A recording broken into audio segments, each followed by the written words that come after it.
Everybody, welcome back to Trio Planet, the channel with all things media. How is everybody doing? Hope everybody's doing well. And yeah, have you watched the recent episode of The Last of Us yet? Well, we just have. So today we will be reviewing. We've just watched it today, but obviously you're seeing this like Saturday. So yeah, I'm obviously joined by the one, the only Astral. Hello everyone. Yeah, we've just finished watching episode 6 of The Last of Us, titled Kin.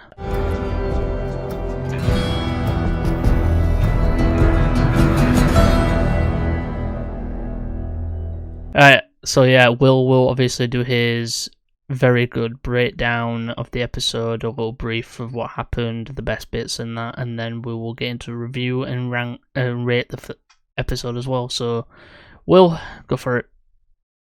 So we open on a nice snowy winter's 3 months later scene after we re-witness and relive the trauma of Henry shooting himself in the head after he killed Sam.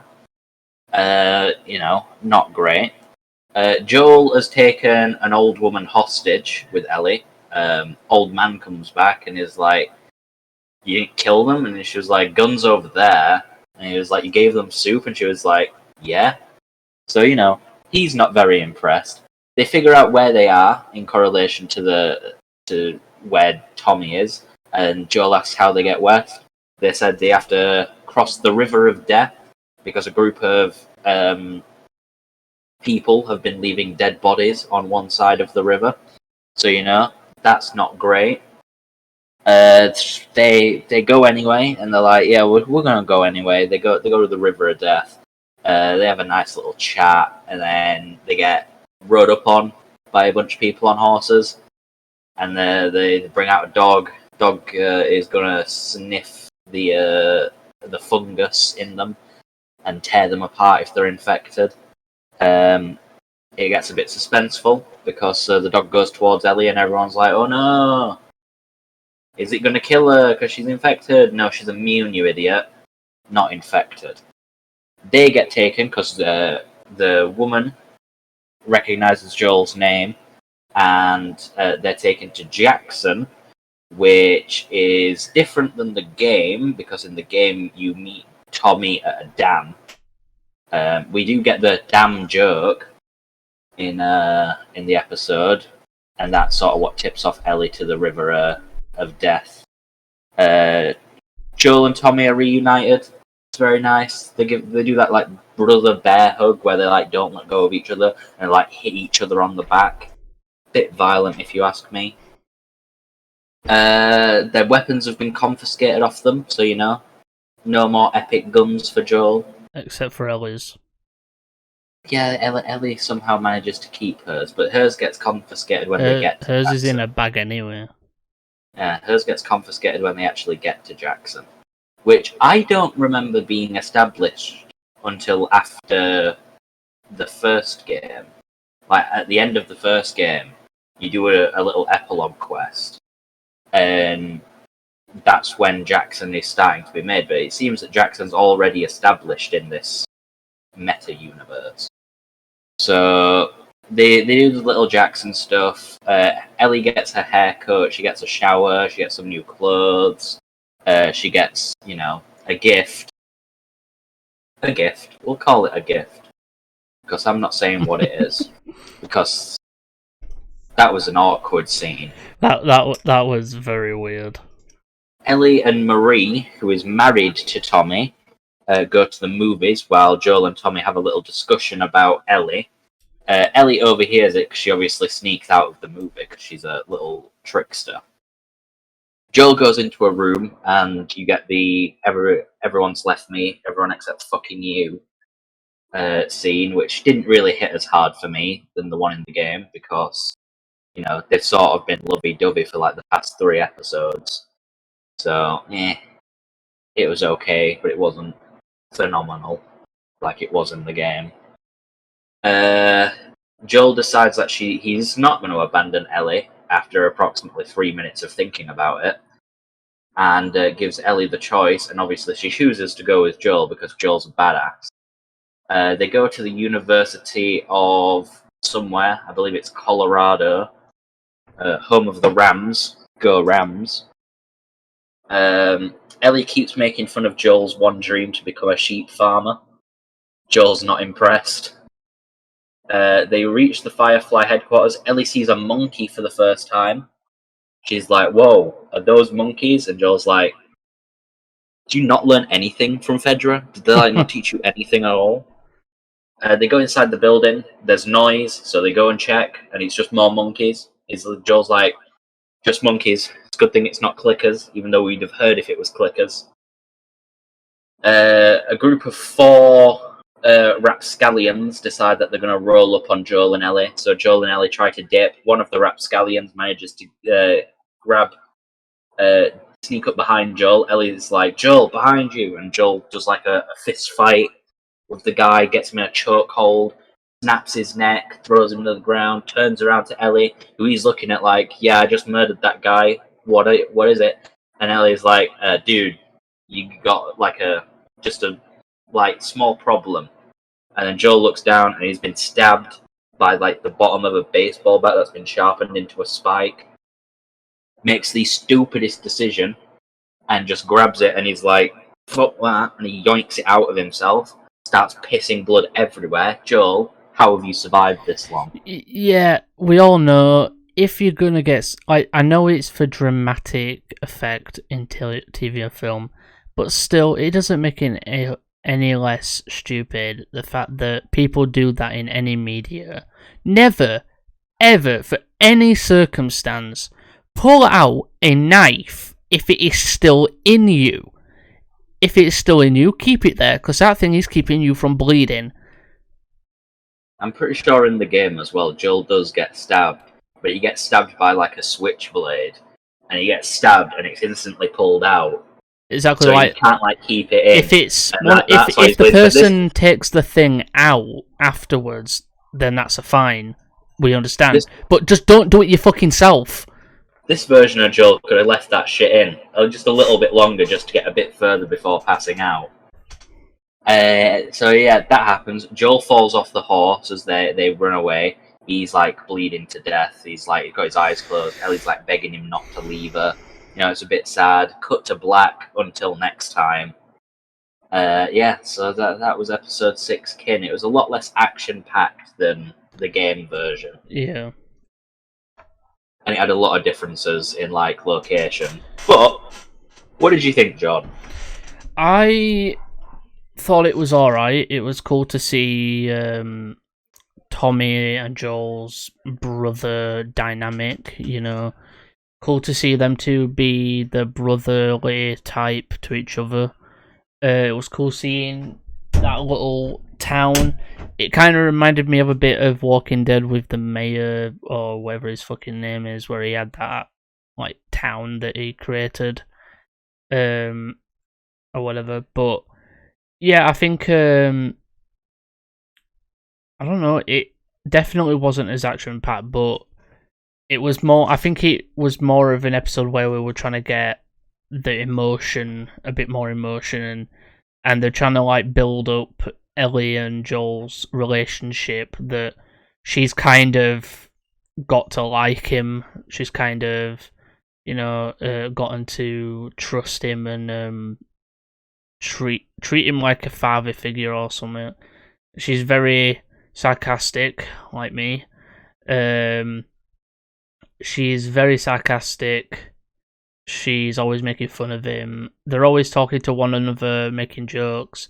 I like that scene where he's trying to teach her to shoot, and she says rifles suck, and that something's off, and then he makes the shot, and she's like, "You dick." I think that was really funny.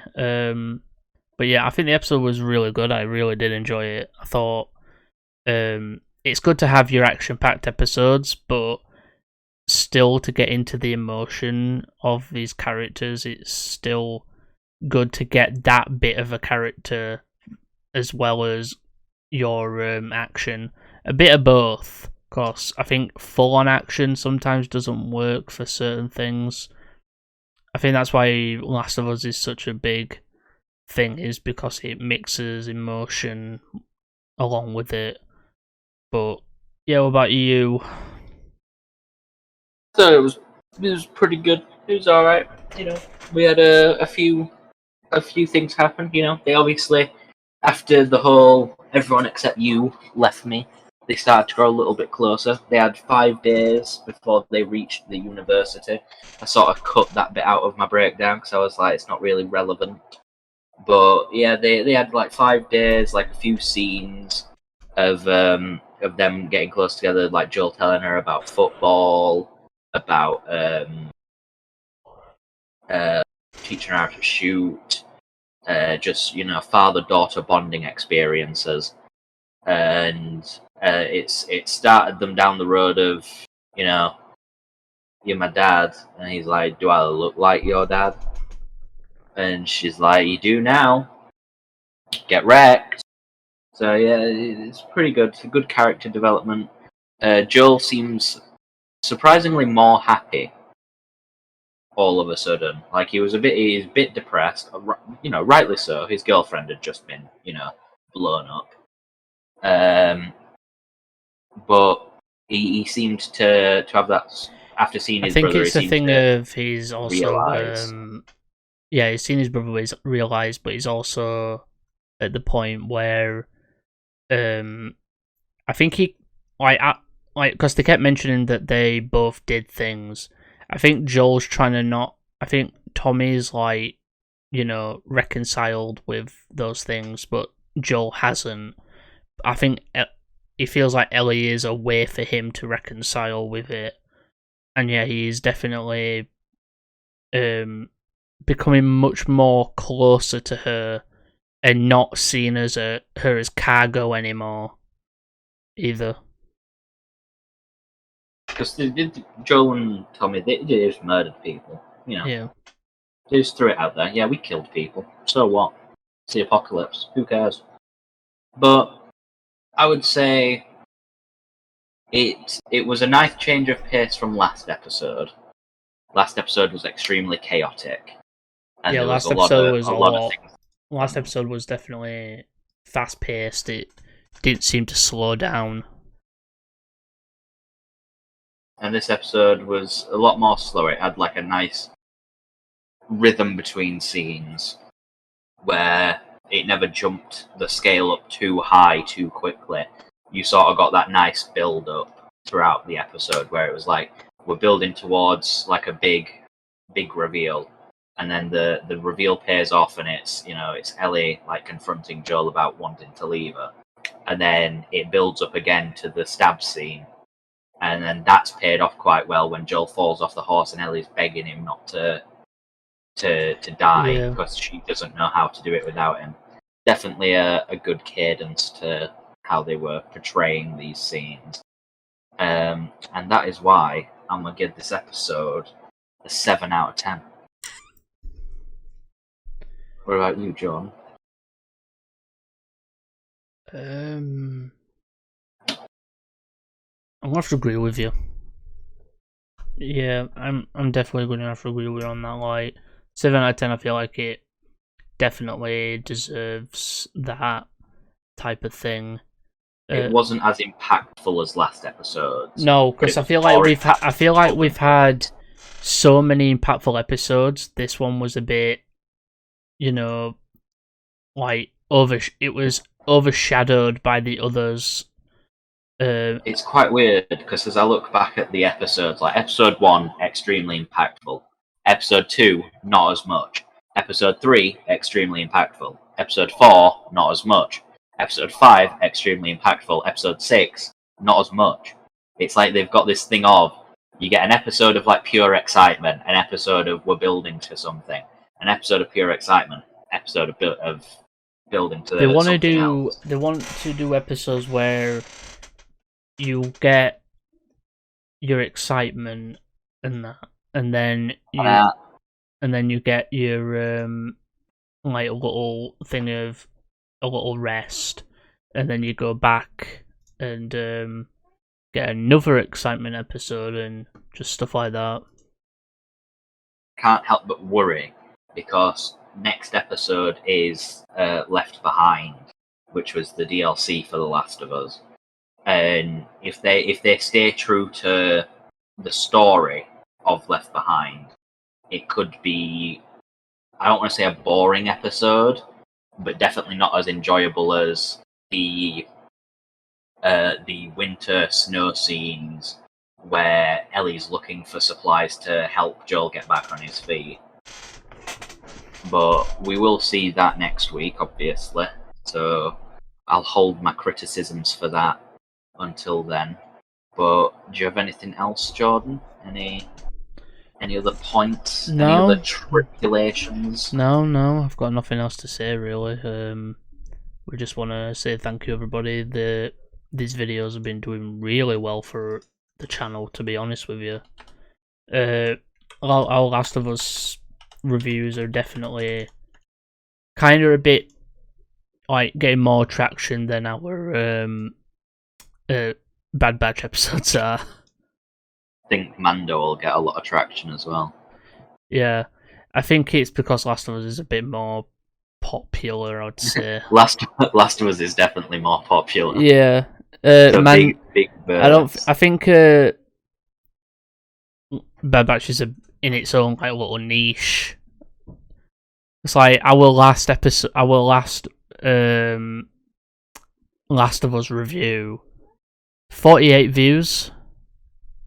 It's got 2 days. In 2 days since it's been out. 48 views on that. Our Bad Batch episodes I get like 5 to like whatever. 5 to most of them have got 5. 5 to like 16. One's got like 9 or so. Like our Mando trailer reaction got 30. Yeah. So I think because Mando's more popular than Bad Batch, and Bad Batch are like shorter episodes, so there's not really that much. But yeah, we want to thank. I'd say we want to thank all the new subscribers, for coming back and keep watching our content and stuff like that, because this channel is definitely doing so much. I don't get how this channel's growing to the point it has been, because it's just nerdy shit. But there's nothing wrong with that. No, but I think since me and you started doing our reviews, I think the channel's doing really well for itself, and it's definitely getting us to a good point. I need to come up with more titles like the Did Ubisoft Assassinate Assassin's Creed. That was a good title. That title gained so much traction in 2 weeks. 29 views. 29 views for that. Yeah, we definitely do. Our game exclusivity, good or bad, that didn't do it really well. The James Gunn DC Youthlit one did pretty good. Yeah. 14 views. We need to like do topics for the podcast that are like big. Next podcast, Jedi Survivor gameplay overview. That's going to be the entire part. We're just going to go over all the stuff, the 9-minute gameplay, all the other reveal stuff. When's that out? It was supposed to come out in March. Is it not now? But it is coming out in April, I believe. Now I believe they pushed it back. I believe the developers at Respawn put out a Survivor release. Oh, 20th of April. Yeah, 29th of April. 28th on here. Oh, that was the initial release. Initial release was 28th. But now so it basically got pushed back a month. Yeah. I'm pre-ordering it anyway. Me and a friend are going halves on a pre-order for a PS5 version, so we can get all the, bells and whistles. But that is everything, I think, John. Time for an outro. Yeah, but everybody, hope you did enjoy today's video. Don't forget to go to the comments. Let us know what you thought of the episodes. We do read them. We want to see what your thoughts on Last of Us is. Did you like this or not? Unlike Star Wars, bullets and stuff exist. Yes, we're always trying to do a thing that you did. Listen, Jordan. Last time I checked, fathers didn't exist in The Last of Us. I'm just gonna say it now. They don't exist. They don't exist. Oh, you really got me with your last one. But yeah, everybody, hope you did enjoy. Remember, and yeah, I hope if you did, go to the link down below to our social medias and all that other stuff. And yeah, I guess bye for now. Bye. Whatever you do, don't fall asleep. Have you checked the children? I am the devil, and I am here to do the devil's work. We all go a little mad sometimes. Hi, I'm Chucky. Wanna play?